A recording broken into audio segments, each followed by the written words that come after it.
Et bénis le Seigneur pour sa présence ce matin. Élève la voix et bénis encore le Seigneur pour sa présence ce matin au milieu de nous. Bénis la présence du Seigneur.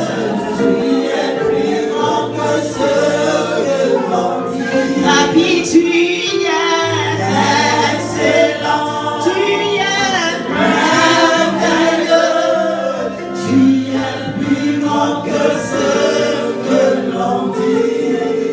Oh, tu es plus grand que ce que je vois. Jéhovah, tu es plus grand que ce que je vois. Hey! Tu es plus grand que ce que j'espère. Oh, Jéhovah, tu es plus grand que ce que j'espère. Papa, tu es. Oh Seigneur, tu es merveilleux. Tu es plus grand que ce que l'on dit. Je dis, tu es excellent. Tu es merveilleux, tu es plus grand que ce que l'on dit. Oh, you are big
Bien-aimés, nous allons écouter la parole de Dieu. Je voudrais que nous chantons le cantique du thème de l'Église, le thème de l'année. Et le cantique que nous avons appris ce matin, qui j'ai bâti mon Église et les portes du séjour des morts ne prévaudront point contre elle. J'ai bâti mon Église et les portes du séjour des morts ne prévaudront point contre elle. Je l'ai bâti sur le rang, je l'ai bâti avec mon sang, mon Église est victorieuse. Mon Église est victorieuse. Mon Église est victorieuse. Mon Église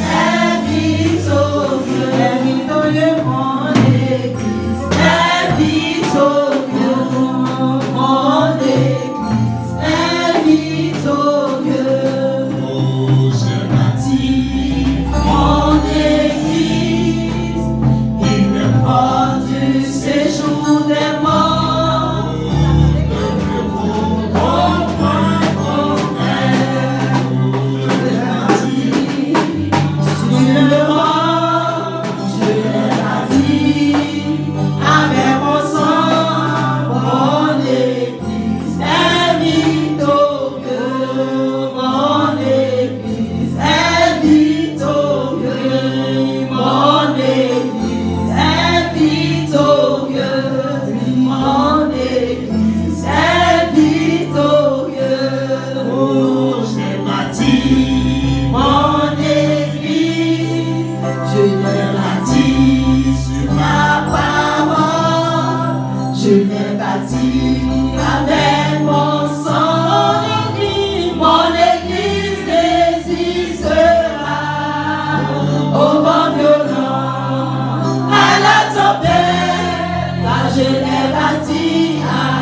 Nous avons la référence biblique du thème de cette année au niveau de l'église de Pentecôte. Et ce matin, le thème que nous allons développer, c'est le rôle de l'église. Amen. L'église présentée par le Seigneur Jésus-Christ dans Matthieu chapitre 16, verset 18, est révélée comme une puissante institution qui tiendra à travers les générations, les temps et devant toute situation. Elle est tellement importante à ses yeux qu'il a accepté de mourir par amour pour elle. Au regard de l'importance que Christ accorde à son Église, il est nécessaire pour nous de comprendre le mystère qui existe entre lui et l'Église. Et pour ce fait, nous allons étudier quel est le rôle de l'Église Christ. Quel rôle l'Église joue vis-à-vis du Seigneur et quel rôle l'Église joue dans le monde. Alléluia. Gloire à Jésus-Christ. Par définition, nous allons définir ce que c'est que le rôle. Le rôle, c'est ce à quoi est destinée une chose ou une personne. Alléluia. L'Église, c'est l'ensemble des personnes, hommes et femmes, qui ont accepté Jésus comme le Seigneur et le Sauveur personnel et ont été appelés hors du monde pour Dieu. Voici comment nous pouvons définir l'Église de façon simple. C'est l'ensemble des hommes et des femmes qui ont accepté Jésus comme le Seigneur et le Sauveur personnel et qui ont été appelés hors du monde pour Dieu. Alléluia. Donc le rôle principal de l'Église, c'est d'amener les nations et les peuples à être réconciliés avec Dieu par le moyen de la foi en Jésus-Christ. Cela se définit par le double rôle que l'Église est appelée à jouer. À savoir, en premier point, le rôle que l'Église est appelée à jouer, c'est d'adorer Dieu.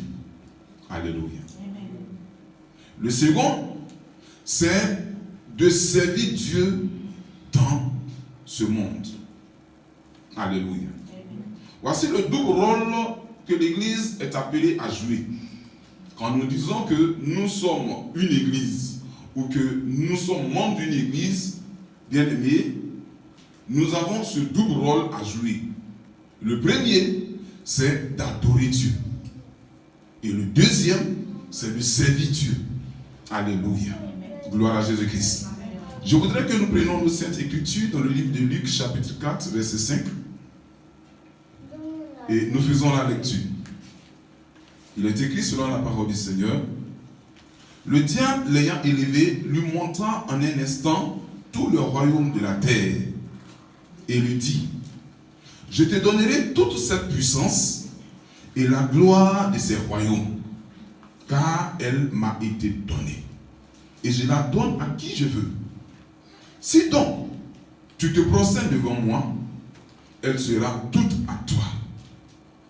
Jésus lui répondit: il est écrit, tu adoreras le Seigneur ton Dieu et tu le serviras lui seul.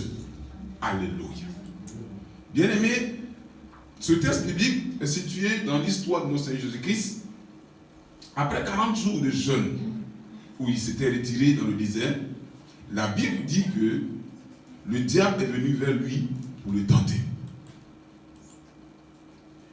Ayant vu que Christ avait faim, après ce temps de jeûne, il lui a d'abord proposé du pain. Il a proposé la pierre, que si tu es vraiment fils de Dieu, transforme cette pierre en pain. Et Jésus lui a dit que l'homme ne vivra pas seulement de pain. Et il ne s'est pas lassé. Il est allé encore à présenter tout le royaume de la terre, toute la puissance, toute la gloire et tout ce que nous pouvons imaginer comme richesse de ce monde. Il a présenté toutes ces choses au Seigneur et il lui dit: si tu te prosternes devant moi et que tu m'adores, tout ce que tu vois sera à toi. Alléluia. Gloire à Jésus-Christ. Bien-aimé, le Seigneur va nous répondre que tu adoreras le Seigneur ton Dieu, lui seul, et tu le serviras lui seul.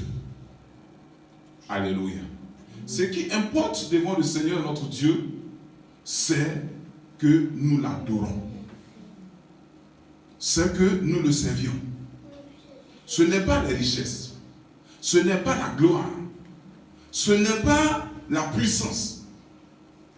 Aujourd'hui, nous sommes tellement en quête de gloire, nous sommes tellement en quête de richesse et de prospérité que si nous ne prenons pas garde, nous allons adorer le diable sans le savoir.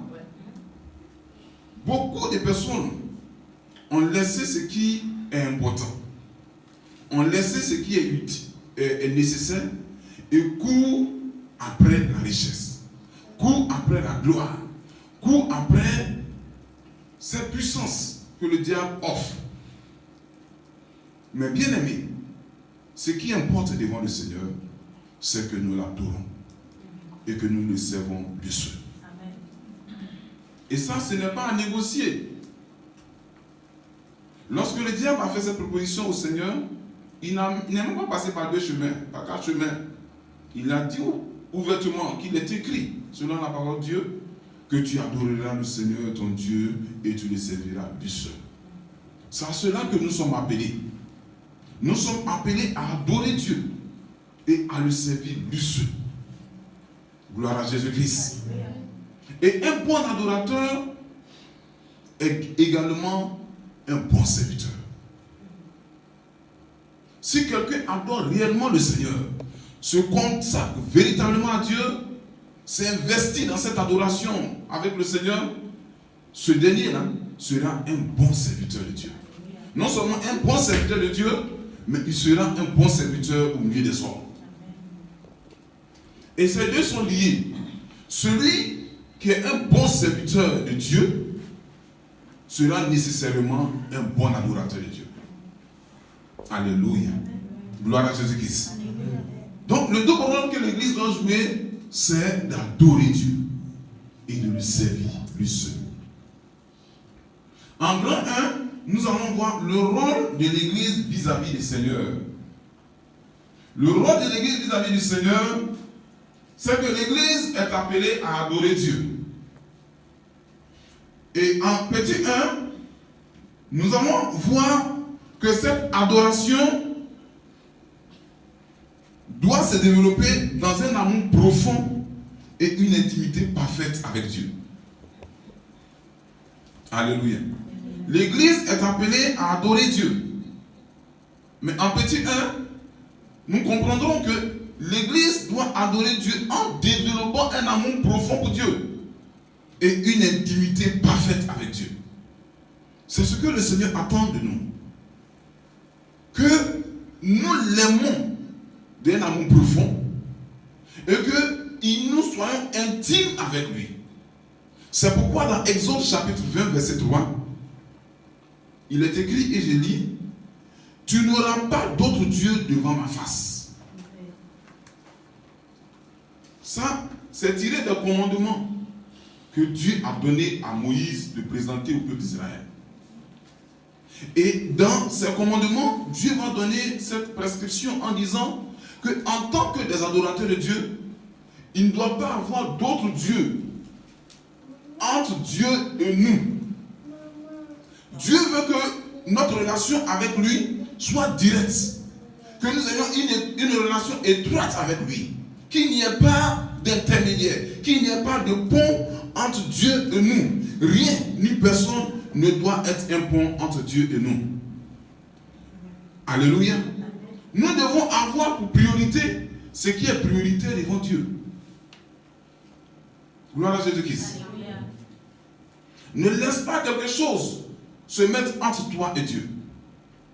Si nous arrivons à garder ce lien avec le Seigneur, si nous arrivons à ôter tout ce qui pourrait être un pont entre nous et Dieu, alors nous serons en train de rentrer dans une bonne adoration vis-à-vis du Seigneur. Et aujourd'hui, qu'est-ce qui fait un pont entre toi et Dieu? Qu'est-ce qui fait un lien, un pont entre toi et Dieu? Peut-être que c'est les réseaux sociaux. C'est le Facebook. Peut-être que c'est une relation que tu as contractée qui ne glorifie pas le Seigneur. C'est une vie que tu mènes qui est devenue un pont entre Dieu et toi. Il dit, il n'y aura pas d'autre Dieu devant ma face. Le seul Dieu, c'est le seul vrai Dieu, le créateur de l'univers. Gloire.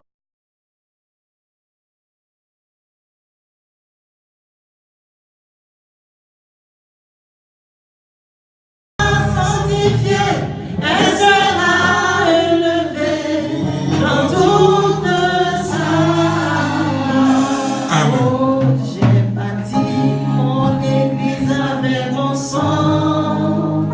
J'ai bâti mon église avec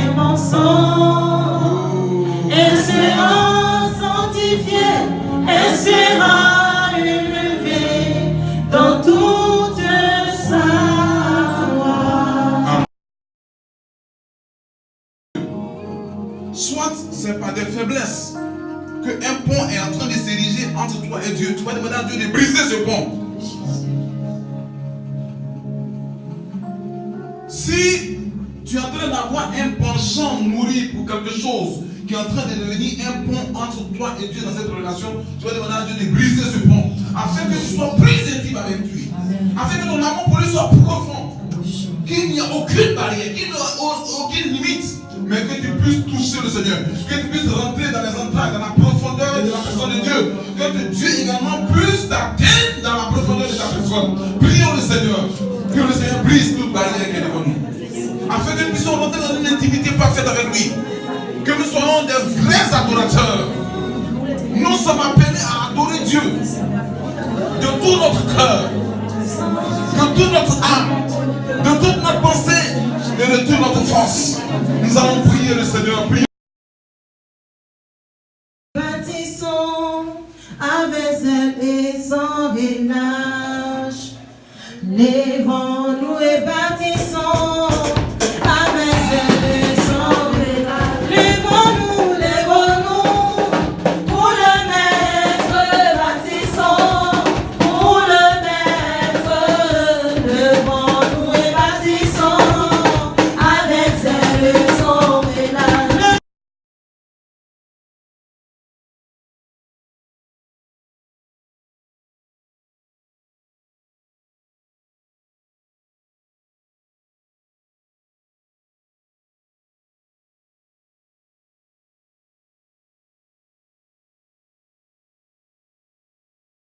Je veux te rendre toute la gloire de ce que tu as permis que ce matin nous soyons tous à ton rendez-vous. La Bible déclare que Seigneur, 1 heure dans tes parvis vaut mieux que 1000 heures ailleurs. Et nous avons fait, Seigneur, plus que 1 heure et cette grâce est surabondée dans notre vie. Nous te bénissons parce que tu as permis que, Seigneur, nous puissions écouter ta parole. Tu as orienté la vie de chacun de nous. Tu as édifié la vie de chacun de nous. Maintenant, je prie que ces paroles qui sont gravées sur le tableau de nos cœurs puissent, Seigneur, impacter nos vies et que nous marchions ce que tu l'as dit. Seigneur, nous prions que, Seigneur, tu nous donnes la force d'être de gloire, des vrais adorateurs. Que tu nous aides, Seigneur, à t'adorer en esprit et en vérité. Et que la sincérité de nos cœurs t'impacte, Seigneur. Et que l'amour de ton œuvre, Saint-Esprit de Dieu, s'agrandisse en nous. Seigneur, nous te bénissons parce que nous sommes à la fin de nos rendez-vous avec toi. Nous prions que tu daignes accompagner chacun de nous. Que toute personne qui vont emprunter tes véhicules, Père, que tu sois au volant. Que ceux-là même qui vont marcher, que tu sois le marche-pied. Seigneur, conduis chacun de nous. Et que la semaine débutante, Seigneur, soit entre tes mains. Que tu bénisses, Seigneur, nos activités. Que tu bénisses nos allées et retours. Père, je te recommande, Seigneur, ton serviteur et sa famille. Je prie que, Seigneur, ta main continue toujours d'être dans leur vie. Seigneur, que ton esprit soit toujours à leur disposition. Que tu parles toujours à leur cœur. Que tu permets que, Seigneur, ils puissent mieux diriger le troupeau que nous sommes. Père, que ton nom soit glorifié parce que tu es au devant de nous, dans le nom de Jésus. Amen. Amen. Et que nous nous servons du seul. Allons-y tous dans la paix du Seigneur, aujourd'hui et pour toujours. Amen.